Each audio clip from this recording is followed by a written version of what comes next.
Good morning mga kapakner. Panibagong araw at syempre panibagong vlog. Panibagong buhay na naman tayo. Ngayong araw nga lusong ulit tayo dun sa kabilang farm para pagpatuloy yung pagtatanim ng kalamansi. Siguro mga hanggang 4 na araw mayayari kami sa pagtatanim dun o 5. Yung maluwang kasi yung tinatamnan. Uy, baka malaglag dyan. Iya, dito. Iya. Ayan yung ating alaga. Wow, papa. May punta na rin ako sa Lean Farm. Kahapon nakayari kami ng 7 tudling bago kami umuwi ni Kuya Jeff.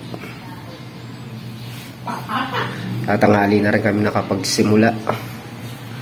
Tapos medyo matigas pa yung lupa.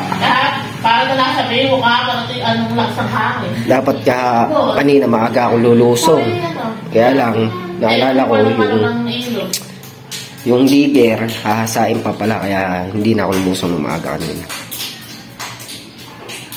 Yung mga kapakners, at inaantabayan lang natin si Mantiaga.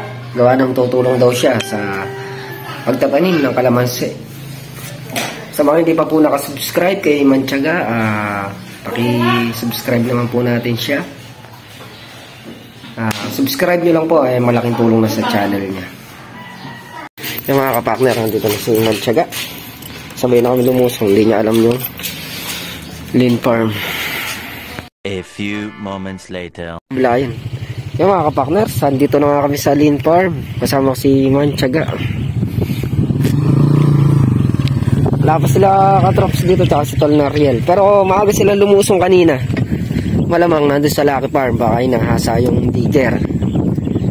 Vapor kasi kaya inuwi doon sa Lucky Farm.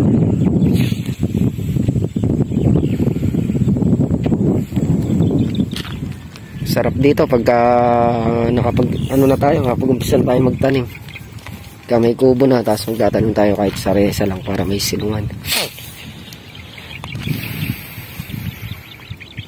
Medyo sumakit yung katawan natin kahapon gawa ng basal. Pero pag dire-diretso naman,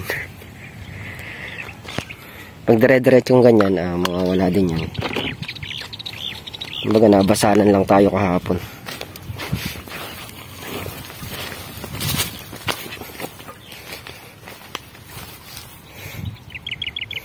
Medyo matigas kasi lupa. Hindi katulad niyan mga kapakner. Pag yun ang binutasan namin, mabilis lang gawa ng napatubigan na. Ito, tsatsagain na lang namin to, hindi na muna papatubigan. Tsagain na lang namin butasin ng ganito. Yung nakatanim na, tsaka na lang patubigan. Ang lawak. Ayun pa'y kadugsong niyan, yung gawin na yun. Kaya lang, yung tanim ng kalamansi niyan, hanggang dun lang. Sa may nakatayong kalamansi na yan. Yung gawin na yan, bakante.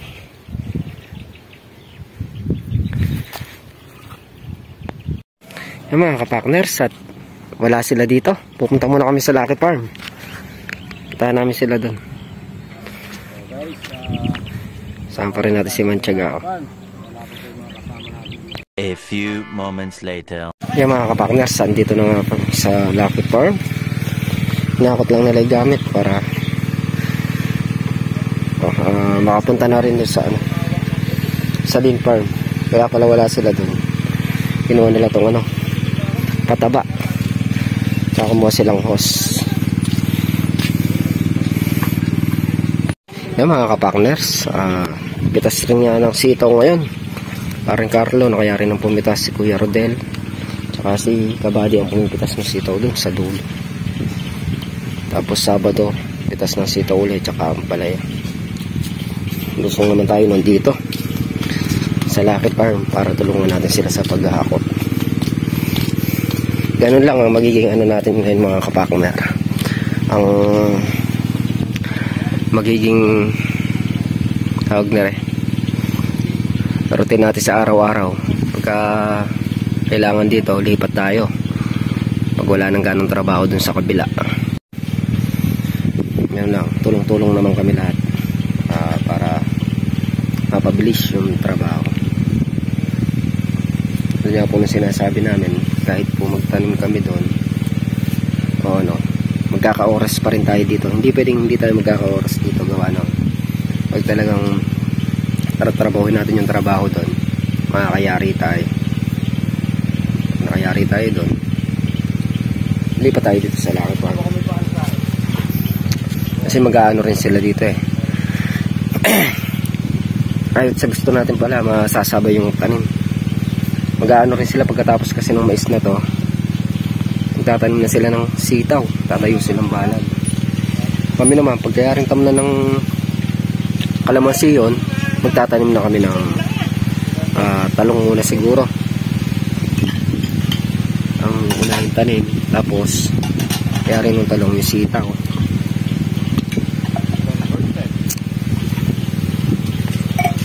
Pero kahit masabay siya, makakatulong pa rin tayo dito. Yung mga kapakner, at nagagayak muna kami ng kakainin namin umagahan. Tapos si paring Carlo, ginagayak na rin yung pangtanghalian.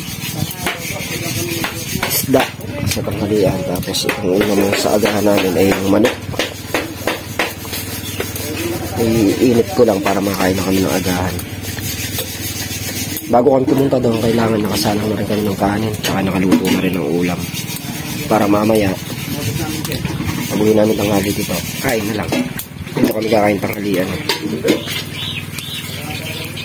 Mga kapakner, iinit ko na nga itong ulam. Pagsangat na rin. Kainan na. Para makalipat na doon sa kabila. A few moments later. Mga kapakner, tapos na kami kumain. Diretso na kami doon sa Lucky Farm. Yung mga kapakner, dito na nga kami sa kabilang farm.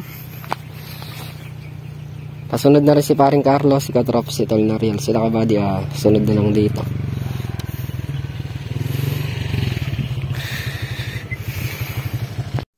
Yung mga kapakner, stop na nga po kami magbutas.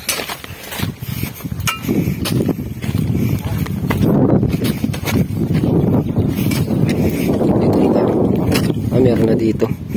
Nakabutas na. Ibig sabihin, dito tayo.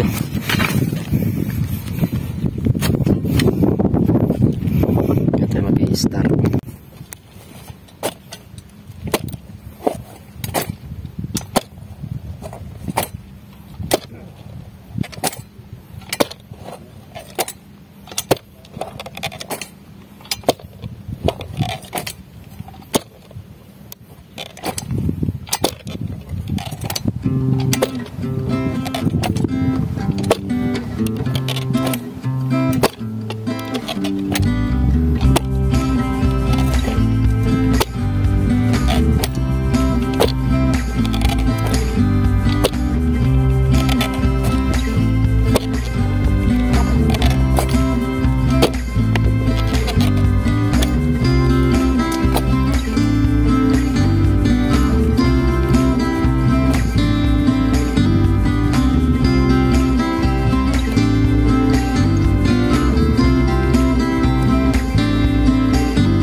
Mga kapakner, binatakan namin ng padiretso doon para makakuha namin yung sukat kasi hugis kalama itong lumalayo.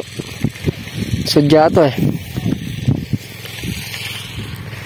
Kailangan kasi pag tinignan mo yung kalamansi, pantay-pantay kahit sa mo tingnan.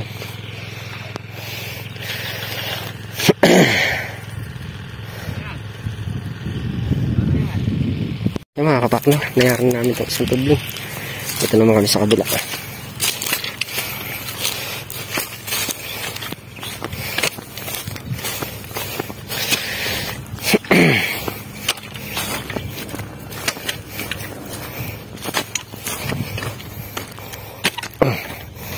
Hanggang dito yung kalamansi. Tapos to bakante. Hindi pa alam kung anong tatanim dito.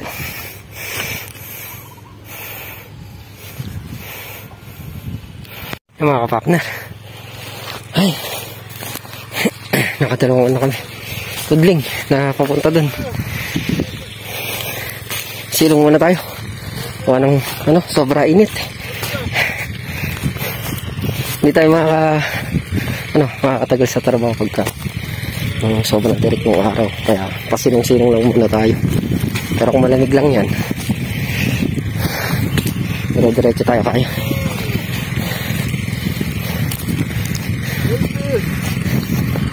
Andito na rin si Chong. Dumaan dito sandali si Chong.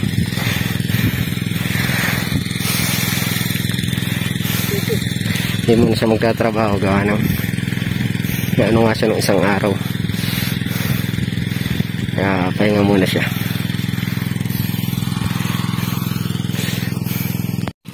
Yung mga kapakners, nagsimula na silang maglagay ng pataba. Lagyan nilang pataba yung ilalim bago itanim yung kalamansi. Tayo naman magdidigar tayo maya.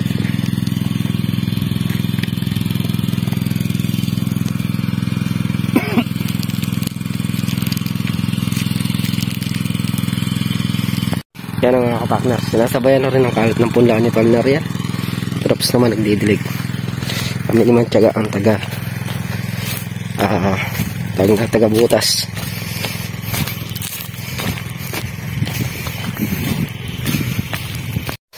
Mga kapakner, isang tudling naman tayo. Lipat lang nila itong tali para may palatandaan tayo. Mga kapakner, 1, 2, 3, 4 na tudling o 5. Silong muna tayo. Ay, makatagal sa disyerto. Nasa disyerto tayo. Sa ngayon lang yan. Ngayon lang kami nasa disyerto. Pero pagka natam na yan at nakasikaso na to, medyo lalamig-lamig na dyan. Gawa na magtatanim tayo ng mga puno-puno para may silong tayo. Mga partner, nakapagkalat na si Tol na real ng punlang kalamansi. 1, 2, 3, 4, 5 hanggang dyan muna. Gawa ng patutubigan din mamaya yan. Patutubigan din, no? Malulunas pagka di natubigan eh.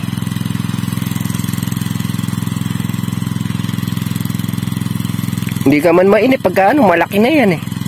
Ang bilis lang. Mga kapakners, tapos na kayo mag-merienda. Start na kayo magtanong.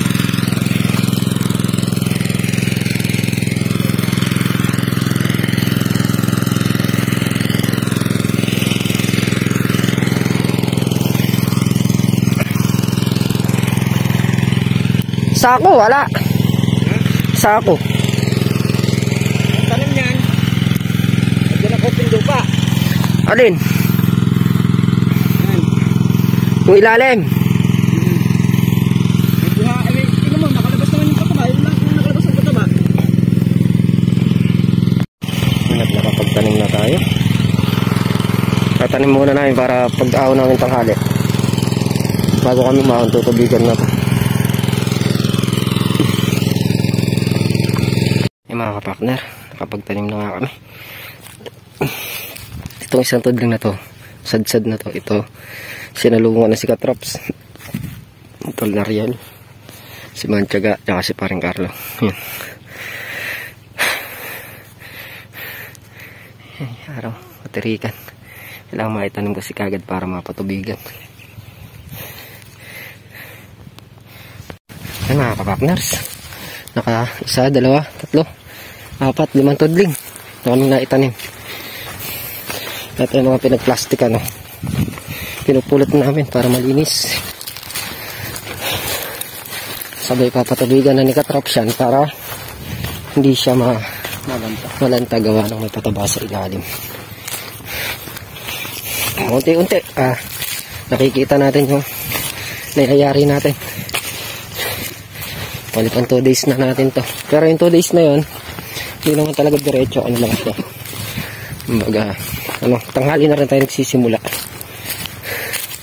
Man, plastic. Yan, punta muna kami sa Lucky Farm para mananghalian. Pagtanim na naman tayo ng 5 tudling. Tsaka nakapagbutas pa tayo. Ay, init. Bukas baka may na tayo dyan. Silungan. Bukas to darating na tayong tubo.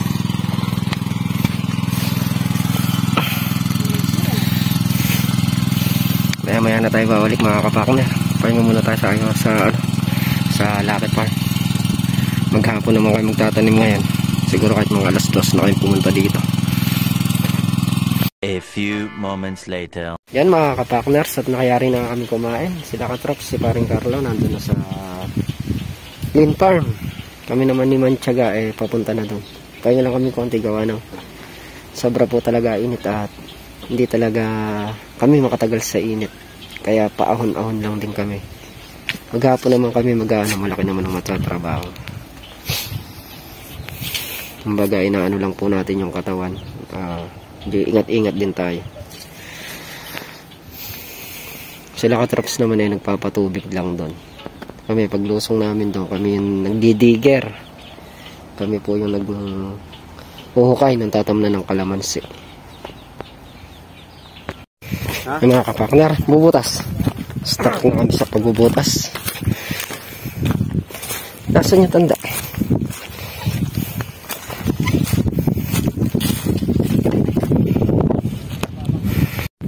Yung mga kapakner, sasalbong na si Manchaga para mabilis mayari.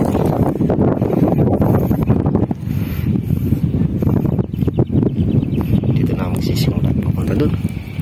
Mga kapakner, ahon muna tayo, sobra init. Oras natin 2:55 hapon. Atap ng tuding na naman kami. Pahinga muna tayong konti.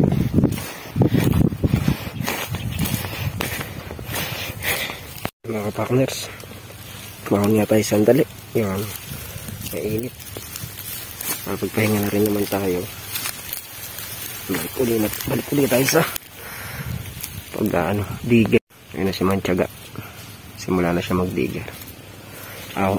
Lulusong na rin ako para makarami kami. Di mabaw ng maganda. Yan mga kapakners, nagpahinga uli kami. Alas 4 na pero yung sikat ng araw matindi pa rin. Hindi katulad kahapon nung gumawa kami, mga alas 3 lang. Mahangin-hangin. Kaya sarap mag-digger. Yan talaga, puspos yung init niya. Palagay ko alas 5 dito may init pa rin kasi walang mga puno. Wala. Ang lamig dito bandang alas 6. Yung padilim. Yan ang ngayon bumano. Barayan na. Tatawag naman yung mga yan. Yan mga kapakners, at nakapagtanim na nga din sila kabady at si Kuya Rodel. Wala nang tatamnan kaya huminto na sila. Nagdidigar pa lang kami. Kaya alas 4 na rin. 3:41 ang oras natin.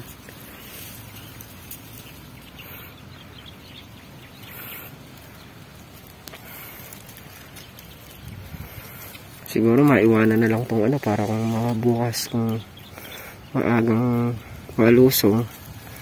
Tama na kaya Ewan ko lang. Pag inangat yung pataba, tama na. Yan, at kami pupunta na muna dito sa itaas. Man yung yung digger.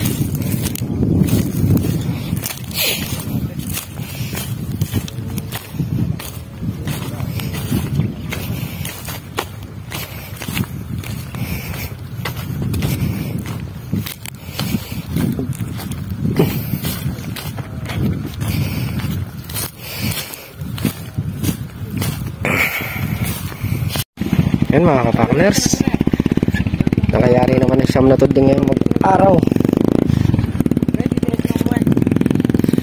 Wala akong punta sa Lucky Farm. Kakape ka ba man? Ano na? Tutuloy ka na ako o may tayo? Kala kong punta tayo sa Lucky Farm. Bababa lang namin kami. Bababa nyo lang. O, sisibat na kayo pa uwi. Yan, nakasyam na tudling nga. Naubusan na ng gas kaya huminto na kami. Bukas naman uli. A few moments later. Yan mga kapakners, nandito na kami sa bahay. Bali nagawa namin yun, nakapagtanim kami ng kalamansi, tapos ang nire, nakapag-digger pa kami. Bali bukas na lang ulit. Muli, thank you po sa patuloy na suporta. Hanggang dito na lang kami simpleng video. Ingat po kayo parati at God bless. Eh, nani Bilog, mag-chat.